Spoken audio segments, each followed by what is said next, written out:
Bienvenidos a eLearning. Mi nombre es José Vera y soy ingeniero mecánico convertido a la función de recursos humanos hace ya muchos años, con lo cual tengo una visión, vamos a decir, ambivalente de lo que es el sector industrial. Hoy me ha tocado hablar y exponer algunas ideas sobre el futuro del sector industrial en la economía digital. Obviamente, para poder hablar de futuro, creo que es bueno hacer una retrospectiva del pasado. Desde el punto de vista práctico y con el fin de que los escuchantes de este webinar puedan seguirlo con una cierta metodología, con cierta mecánica, voy a explicar un poco el funcionamiento, la estructura de este webinar. Expondré una serie de ideas durante los próximos 30 minutos y pasados ese tiempo haremos una interrupción de unos 5 minutos aproximadamente para que los escuchantes puedan formular aquellas preguntas que consideren de su interés o dudas que les hayan suscitado mi exposición.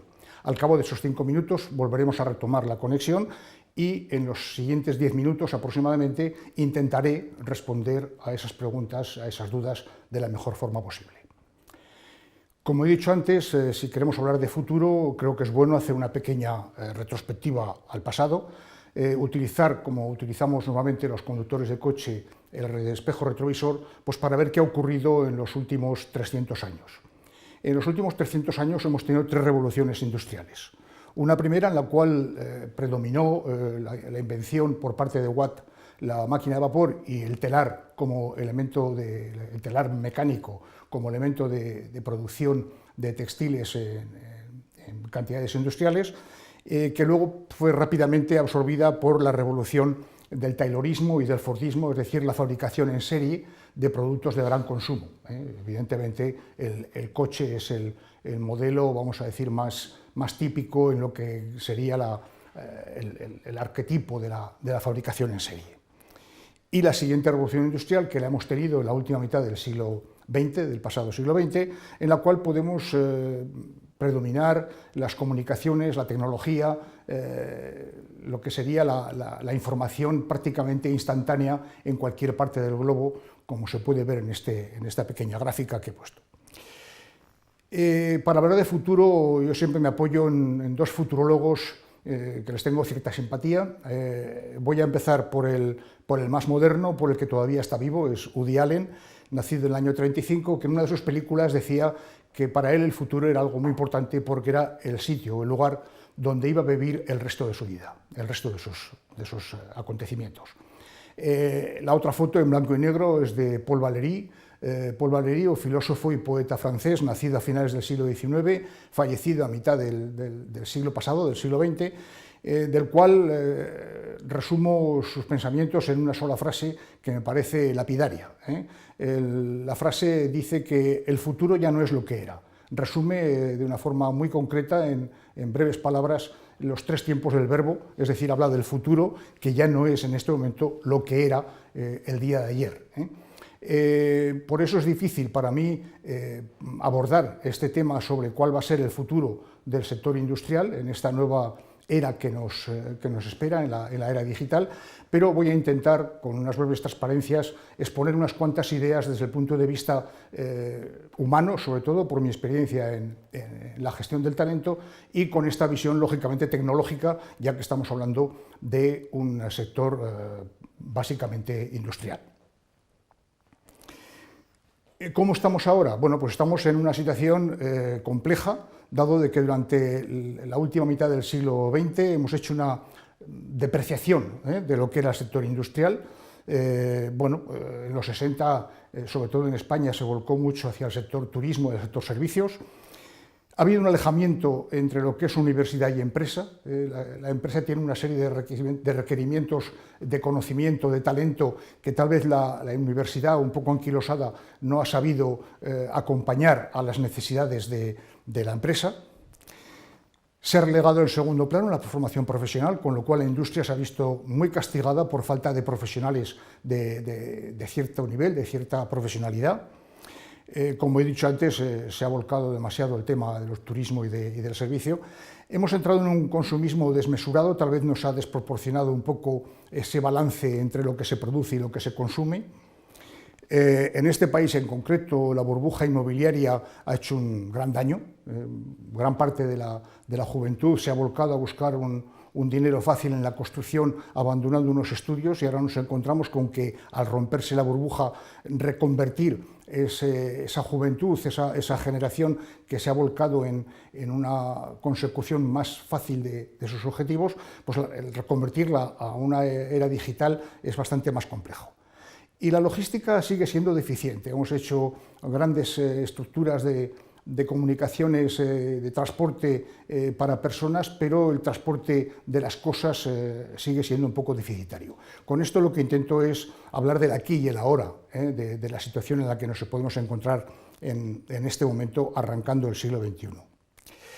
Pero sobre todo hemos pasado de una sociedad de individuos totalmente aislados, que vivíamos cada uno en nuestra burbuja, en nuestra casa, en nuestro entorno, y que tardábamos mucho en recabar información de qué es lo que estaba ocurriendo en este mundo, y hemos pasado a una civilización, a una cultura de la conexión total. Hoy en día, quien no tiene un smartphone, quien no tiene un iPad o un ordenador con el cual todos los días se conecta con el resto del mundo y conoce de una forma prácticamente instantánea qué es lo que está ocurriendo en las antípodas. Y esto, lógicamente, está cambiando mucho. ¿Y qué es lo que hay que hacer? ¿Cómo tenemos que afrontar esta situación que está provocada por este aquí y este ahora? Bueno, pues lo que se me viene a la mente es que hay que hacer una nueva revolución industrial. Hemos visto las anteriores, la primera, la segunda, la tercera, y creo que es el momento de llegar a afrontar la cuarta, tal vez por este arranque del siglo XXI.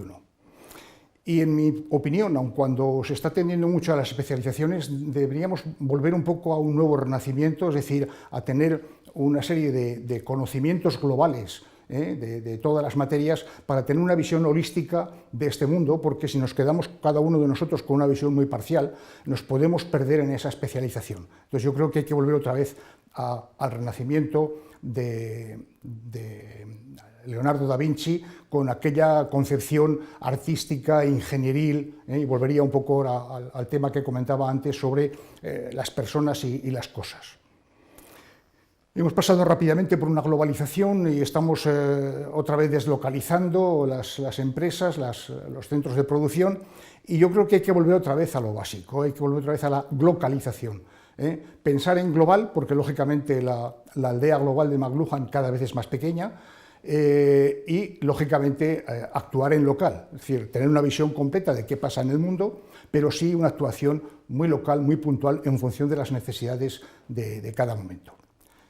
Obviamente la internacionalización. No se entiende hoy en día una empresa, una industria que no tenga un enfoque internacional. Por otra parte, los clientes, como he dicho antes, tienen cada vez más información y entonces hay que buscar la personalización, de la customización, si queremos utilizar ese anglicismo que tampoco me gusta demasiado, pero el cliente pide que cada vez esos productos estén adaptados a sus propias necesidades. Y ante todo una palabra clave que desde Alvin Toffler a mitad del siglo pasado ya empezó a hablar de la empresa flexible, tenemos que tener una rapidez de respuesta a esas necesidades que cada vez está demandando el cliente. Si no lo hacemos nosotros, lo va a hacer otro. Entonces, tenemos que tener una cintura ágil como la de un futbolista o un delantero centro en un equipo de fútbol. Y la solución tiene que pasar por recuperar otra vez la industria. Está bien lo de los servicios, está bien lo del turismo, pero deberíamos tener una base sólida, una base de pirámide que sustente toda la economía del país, porque la industria siempre será el motor del crecimiento de cualquier país. Y para ello hemos de hablar de un nuevo concepto de ese sector industrial, basado en 5 vectores. Uno de ellos la inteligencia. Evidentemente el talento es algo que hay que retener y cultivar de la mejor forma posible. Colaboración, tanto interna como externa, es decir, no se puede pensar que uno solo por sí mismo va a resolver todos los problemas, sino que tiene que haber una colaboración, un trabajo en equipo. La bioeconomía, es decir, hay que volver otra vez a los orígenes del ser humano y hay que volver a una economía más casera, no ese derroche que hemos tenido que nos ha conducido posiblemente a esta crisis de la cual nos está costando tanto salir. Volver a hablar de descentralización, evidentemente no podemos tenerlo todo con una estructura tremendamente rígida y piramidal, sino que hay que hablar de descentralización, sobre todo de responsabilidades, no de control, pero sí de responsabilidades. Y sobre todo, last but not least, como dicen los anglosajones, no por ello menos importante, los valores. Volver otra vez a una serie de valores, de principios que nos vuelvan a centrar en lo que es la ética en los negocios, porque la política de todo vale nos puede conducir a donde nos está conduciendo en estos momentos. Bueno, globalización es una expresión muy manida, se llama de local. En esta transparencia lo que pretendo es entender, bueno, pues que en todo el mapa mundi hay unas raíces que nos lleva a esta serie de tener productos, industrias que son muy conocidas, que son multinacionales, pero que están basadas en una implantación muy localizada en cada uno de los países, precisamente para adaptarse a la creación de riqueza en aquellos países y para satisfacer las necesidades de los clientes en cada país, que no forzosamente tienen que ser las mismas.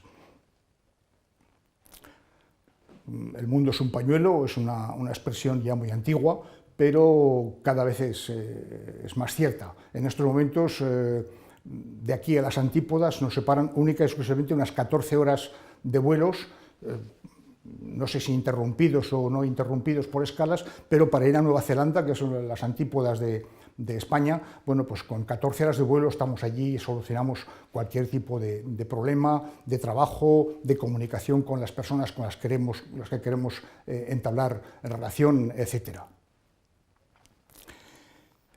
¿Y qué factores claves van a ser necesarios para abordar esta nueva revolución industrial que estoy preconizando, entre comillas? No quiero ser tampoco un mago, un adivino, pero ante todo habrá que afrontar la competitividad. Es decir, cada vez la competencia es mayor, todo el mundo sabe hacer todo y es muy difícil encontrar, como nos encontramos a principios del siglo pasado, en que empresas como Michelin eran capaces de mantener durante 40 años una patente sin que nadie pudiera fabricar un neumático radial hasta que caducara la fecha de extinción de esa patente.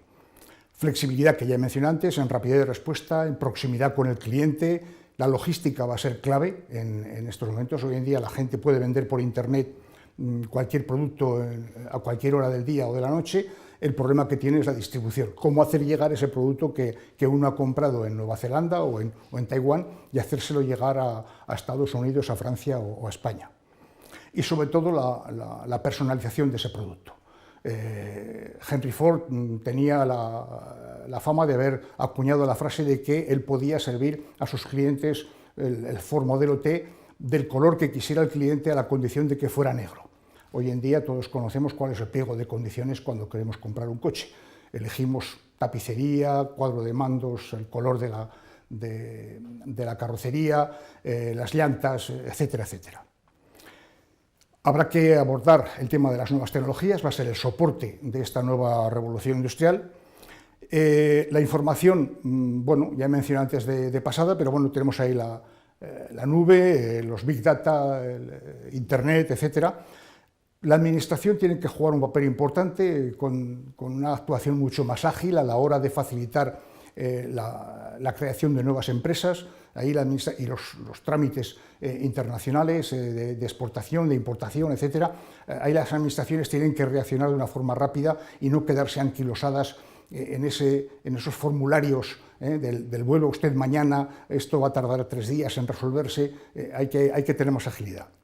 Y una cosa también, last but not least, el tema de la enseñanza. La enseñanza, tenemos que recuperar la enseñanza dual, la teoría y la práctica, posiblemente desde reinventar la escuela de aprendices, empezando las profesiones a edades mucho más tempranas que no ahora, pero sobre todo buscar esa dualidad de teoría y práctica al mismo tiempo.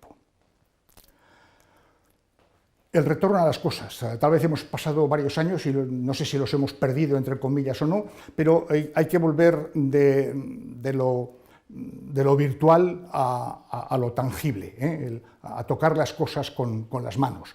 Está muy bien Internet como como ayuda, como tecnología de soporte, de ayuda, pero no es un modus vivendi.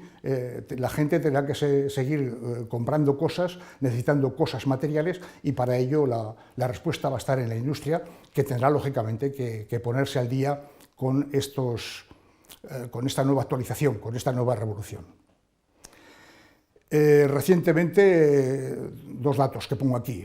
Zoran Stanek ha llegado a hacer la manifestación de que la industria es el verdadero motor de la economía, y hay un crecimiento que es sí o sí necesario. Es decir, a nivel mundial el PIB, que se puede hablar de un 13%, totum revolutum, todas las naciones, en el 2020 tienen que pasar al 20%. Y la única solución está en que la industria afronte ese reto de pasar de un 13% a un 20% el PIB mundial. ¿Cómo va a ser esta revolución? Bueno, pues se está hablando ya de lo que se ha acuñado como término la industria 4.0 o la fábrica 4.0, en la cual, bueno, pues habrá una interrelación de los robots, de la técnica con el ser humano, para conseguir esa fabricación rápida, flexible, personalizada, adaptada a las necesidades, series cortas. No habrá que buscar el volumen para rentabilizar un determinado proceso de fabricación, sino que sencillamente lo que habrá que hacer es utilizar esas tecnologías para ser lo suficientemente ágil y cambiar en poco tiempo la cadena de producción, para pasar de un producto a otro, adaptándonos a las necesidades de los clientes. Este esquema, este dibujo es muy elemental, pero bueno, viene a simplificar un poco lo que sería esa fábrica del futuro. Tenemos que hablar de robots colegas entre ellos, están interrelacionados. Los robots pasan información uno a otro para que la secuencia de la fabricación y de la producción sea mucho más coherente, no tan mecanizada y sistematizada como lo es ahora en las cadenas de producción de automóviles, por poner un ejemplo, o en un proceso de fabricación farmacéutico, y sobre todo también interrelación con las personas. Es decir, el responsable de esa robotización tendrá que tener elementos de interconexión con los robots, de forma que todos sean, bueno, pues un pequeño grupo de colegas trabajando con una finalidad y con la capacidad de reacción prácticamente inmediata a la orden de alguien que tiene que en ese momento dar un giro o dar un cambio de agujas al proceso de fabricación. Flexibilidad. Por ello los robots tendrán que ser colegas.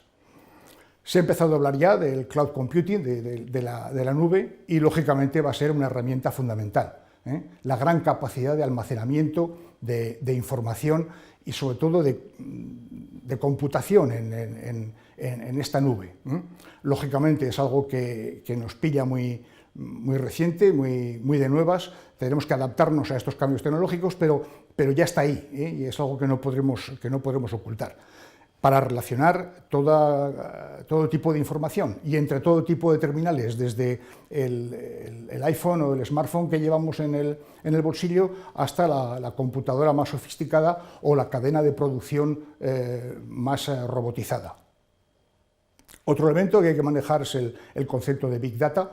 La información está ahí, lo que hay que hacer ahora es saber cómo contabilizarla, entre comillas, cómo asimilarla, cómo integrarla, de forma que tengamos un aprovechamiento inteligente de esa gran cantidad de información, de esa gran cantidad de datos que tenemos en la nube o en cualquier parte de sistemas de almacenamiento que podamos tener sobre esa información. Entonces va a jugar un papel muy importante el cloud computing y el Big Data en la revolución industrial que se está avecinando.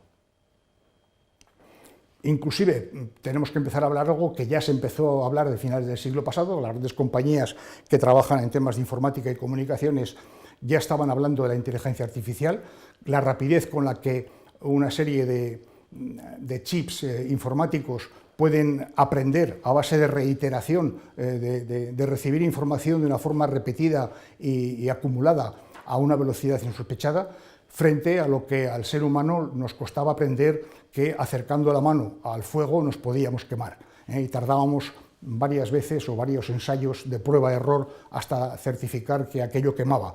Los sistemas informáticos nos van a a facilitar esa aproximación a esa información y a ese manejo y a esa computación de esa información. Se está empezando a hablar ya del Internet de las cosas. Hasta ahora el Internet era un tema más relacionado con las personas, con la comunicación, como el traspase de información, tanto escrita como en imágenes, como en sonido, como en vídeos, y las cosas van a empezar a estar interrelacionadas. En un proceso de fabricación, bueno, pues el propio producto va a estar facilitando información al proceso de fabricación, de forma que en cada instante podrá aportar elementos de corrección para ir facilitando ese proceso de fabricación. Todo ello relacionado con lo que va alrededor, no solamente el proceso de fabricación, la recopilación de materias primas, el empaquetado, el transporte, la logística, que ya he mencionado antes y cada vez será más importante. Ya empieza a haber compañías de transporte que facilitan la situación en que se encuentra el envío prácticamente en tiempo real, pero nos queda todavía mucho por desarrollar para conseguir que esa información sea una información fidedigna. El Ethernet industrial, todos los elementos mecánicos, de maquinaria, de decisión estarán conectados por elementos de medida que nos van a facilitar esa cadena de fabricación de una forma mucho más automática, mucho más trabajando en tiempo real para hacer las correcciones que sean necesarias hacer en el transcurso del proceso de fabricación. ¿Qué relación ha tenido y tiene la industria con la economía? Bueno, pues total, es decir, no se entiende en absoluto un desarrollo económico sin una industria que vaya afrontando estos cambios tecnológicos.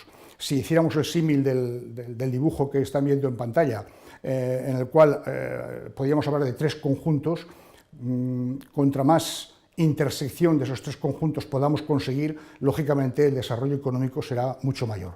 Es decir, lo ideal sería que las tres elipses que están dibujadas en la pantalla se pudieran confundir, se pudieran solapar al 100% una encima de la otra. ¿Por qué? Bueno, pues que la industria que ha aportado a la economía, ante todo creación de riqueza y creación de empleo, tanto directo como indirecto.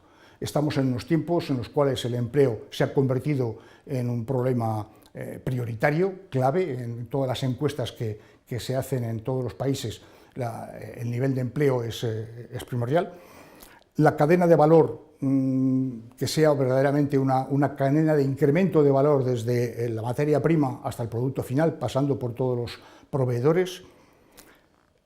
Dar más riqueza a los hogares, evidentemente. Si hay riqueza en el trabajo, en la industria, habrá riqueza en los hogares, con lo cual se fomenta el consumo, con lo cual la espiral de creación de riqueza y de incremento de riqueza se va cumpliendo. La industria va a tener siempre el efecto locomotora, va a ser siempre la que tire de toda la cadena de vagones que van detrás. Mencionaba antes el tema del turismo y el tema de los servicios, que están muy bien, que están como están, pero lógicamente tienen que estar arrastrados por una locomotora más potente. Y volvemos a hablar de la internacionalización para, bueno, buscar un equilibrio de balanza de pagos con importaciones y exportaciones. Si hablamos de empleo, ya he mencionado antes un poco el tema de que nos ha acarreado la crisis del ladrillo. Bueno, pues tenemos que pasar del trabajo con las manos al trabajo con el cerebro, la materia gris. La cadena de valor que ya hemos hablado antes, bueno, pues con este gráfico lo que intento es explicar claramente cuál es el valor añadido que estamos dando a una madera, a una materia prima, hasta convertirla en un objeto bello, un objeto útil, como puede ser la silla de la imagen. Con lo cual, bueno, es un poco más de lo mismo, es decir, estamos hablando de 4.0 como si fuera algo revolucionario, pero en el fondo no deja de ser volver a los orígenes. Tenemos que volver a hablar de calidad, porque el cliente está muy informado y sabe perfectamente qué es lo que quiere. Tenemos que hablar de precio por la competitividad.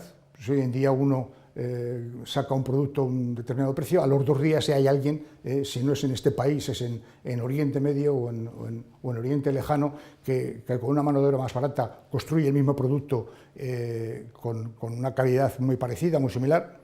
El plazo de entrega se convierte en algo fundamental. Yo recuerdo que cuando SEAT empezó a fabricar los primeros vehículos, bueno, pues apuntarse en la lista de espera de un 600 suponían 9 meses desde que hacías el pedido hasta que te entregaban el coche. Recuerdo cuando yo era joven pedir una conferencia a la compañía telefónica de este país para hablar con Barcelona suponía 9 horas de retraso. 9 horas de demora que tenías que estar esperando hasta que te pasaran la comunicación. Hoy en día los jóvenes que me estén escuchando en este momento pensarán que es algo totalmente impensable. Estoy hablando de los años 50, 60 del siglo pasado, no estoy hablando tampoco de la prehistoria. Y sobre todo el servicio postventa. Es decir, lo que no se puede hacer es dejar el muerto, entre comillas, dejar el paquete, dejar el producto al cliente y olvidarnos de que ese producto va a tener una vida ilimitada, ¿no? Hay que tener una garantía y un servicio postventa que esté un poco a la altura de las expectativas que tiene el cliente. Porque si no, el negocio lo hará otro, y esa no va a ser más que la única fuente de impulso, de motivación que tenemos que tener. Si no somos capaces de hacer una revolución que nos lleve a esta nueva industria 4.0 que responda a todos los requisitos que se han mencionado a lo largo de mi exposición, pues la duda no es tal duda, es decir, el negocio lo va a hacer otro. ¿Otro qué? Otro que se va a adelantar con calidad, con precio, con plazo de entrega y con servicio postventa.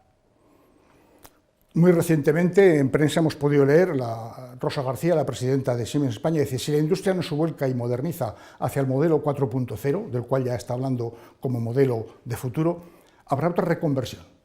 Y ese es el miedo que nos está dando a los que conocemos otras reconversiones que hemos vivido en la industria en el pasado, de que si no nos ponemos al día y no somos capaces de reaccionar a estos estímulos, vamos a tener otra reconversión y, por desgracia, más paro. Pero no quiero ser tampoco tan pesimista. Sin embargo, en el titular del País del 31 de octubre del 2014, es decir, no está tan lejos, es hace escasamente 20 días, el 30% de las firmas españolas han bajado la inversión en tecnología. Eso es lo que no se puede hacer. ¿Por qué? Porque tenemos que pasar de trabajar con las manos a trabajar con la cabeza, a utilizar las nuevas tecnologías y ser, lógicamente, el contrapunto a esta ventaja económica que nos ha dado en los últimos años de deslocalizar la fabricación o la producción, la industria, a países con mano de obra mucho más barata. Eso sí, desarrollo, y aquí quiero dar un poco el toque ecológico, desarrollo sí, pero sostenible. Paramos la emisión de este webinar en este momento con el fin de dejar estos 5 minutos que mencionaba anteriormente para que haya una reflexión por parte del auditorio, y al cabo de 5 minutos retomaremos la conexión con el fin de, por mi parte, intentar responder las preguntas o las dudas que se puedan plantear. Gracias.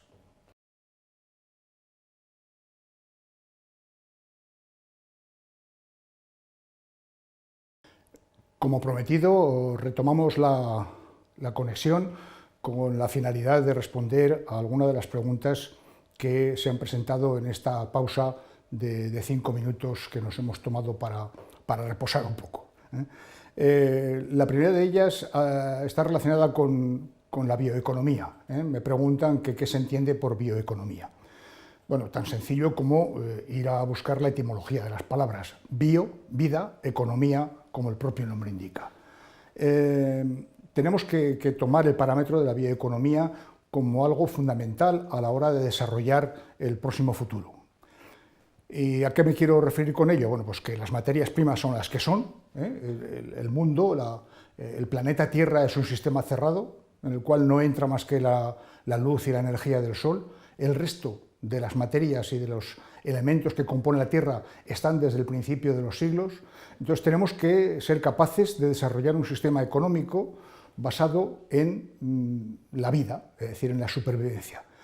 Hay que evitar todo tipo de excesos de producción, de fabricación, de consumo, que nos lleven a una situación como la que estamos viviendo en algunas materias. Si hablamos desde el punto de vista social, en temas de alimentación, bueno, pues tenemos que una gran parte de los productos alimenticios está en manos de una civilización occidental, de un primer mundo que tiene la suerte de poder manejar y controlar esas materias primas, y tenemos, por desgracia, un segundo mundo y un tercer mundo con dificultades muy serias de alimentación. Eso por poner un ejemplo muy elemental, pero lo podemos transponer a cualquier otro aspecto de la vida. El derroche que tenemos de consumismo es auténticamente bestial y habrá que frenarlo. Es decir, lo que no se puede entender es que yo haya estado viviendo con un aparato telefónico durante 30 años en mi casa y no he cambiado el aparato telefónico, y ahora resulta que desde que aparecen los teléfonos, los mal llamados teléfonos móviles, que son portátiles, ya que no se mueven en absoluto, bueno, pues yo ya llevo disfrutados, entre comillas, pues del orden de 8 o de 10 modelos distintos, porque además les han puesto una fecha de caducidad los fabricantes que nos llevan a la conclusión que más de 5 años no duran. Entonces, a eso me refiero cuando estoy hablando de bioeconomía, a relacionar la economía con nuestro sistema vital en su sentido más global, más amplio de la expresión. Otra de las frases, de las preguntas, están hablando de, sobre todo en la penúltima transparencia que he puesto, en la cual Rosa García, presidenta de Siemens España, hablaba: si la industria no se vuelca y se moderniza hacia el modelo 4.0, habrá otra reconversión. Cuando estoy hablando de reconversión, estoy hablando de reestructuración, estoy hablando de sacrificio, estoy hablando de supresión de puestos de trabajo para que aparezcan otros. ¿Por qué? Porque habrá otros que nos harán ese trabajo más rápido, más fácil, más barato, de más calidad, más personalizado, y entonces el que no se adapte a las nuevas tecnologías, a esta nueva revolución 4.0, bueno, pues se quedará totalmente obsoleto. Y al igual que en España en el siglo pasado una reconversión del sector de electrodoméstico, una reconversión del sector naval, una reconversión del sector minero todavía sin concluir, bueno, pues habrá que hacer una serie de sacrificios importantes, bueno, pues que yo personalmente no deseo a nadie. A eso me refería cuando mencionaba la frase de esta mujer, de Rosa García, presidenta de Siemens, que hablaba de otra reconversión. Entonces, o nos ponemos al día, o nos ponemos las pilas, o bueno, nos pillará otra vez el tsunami de las reconversiones, de la destrucción de empleo, de la destrucción de industria, y lo que no sé es si tendremos una alternativa de otro turismo o de otros servicios que sustituyan o que reemplacen a esa industria perdida, porque lógicamente volver al ladrillo creo que sería una equivocación. No sé si con esto he respondido a las cuestiones planteadas. En el supuesto de que no hay ninguna pregunta nueva, damos por terminada la conexión y quiero dar muchas gracias por la atención prestada. Buenas tardes.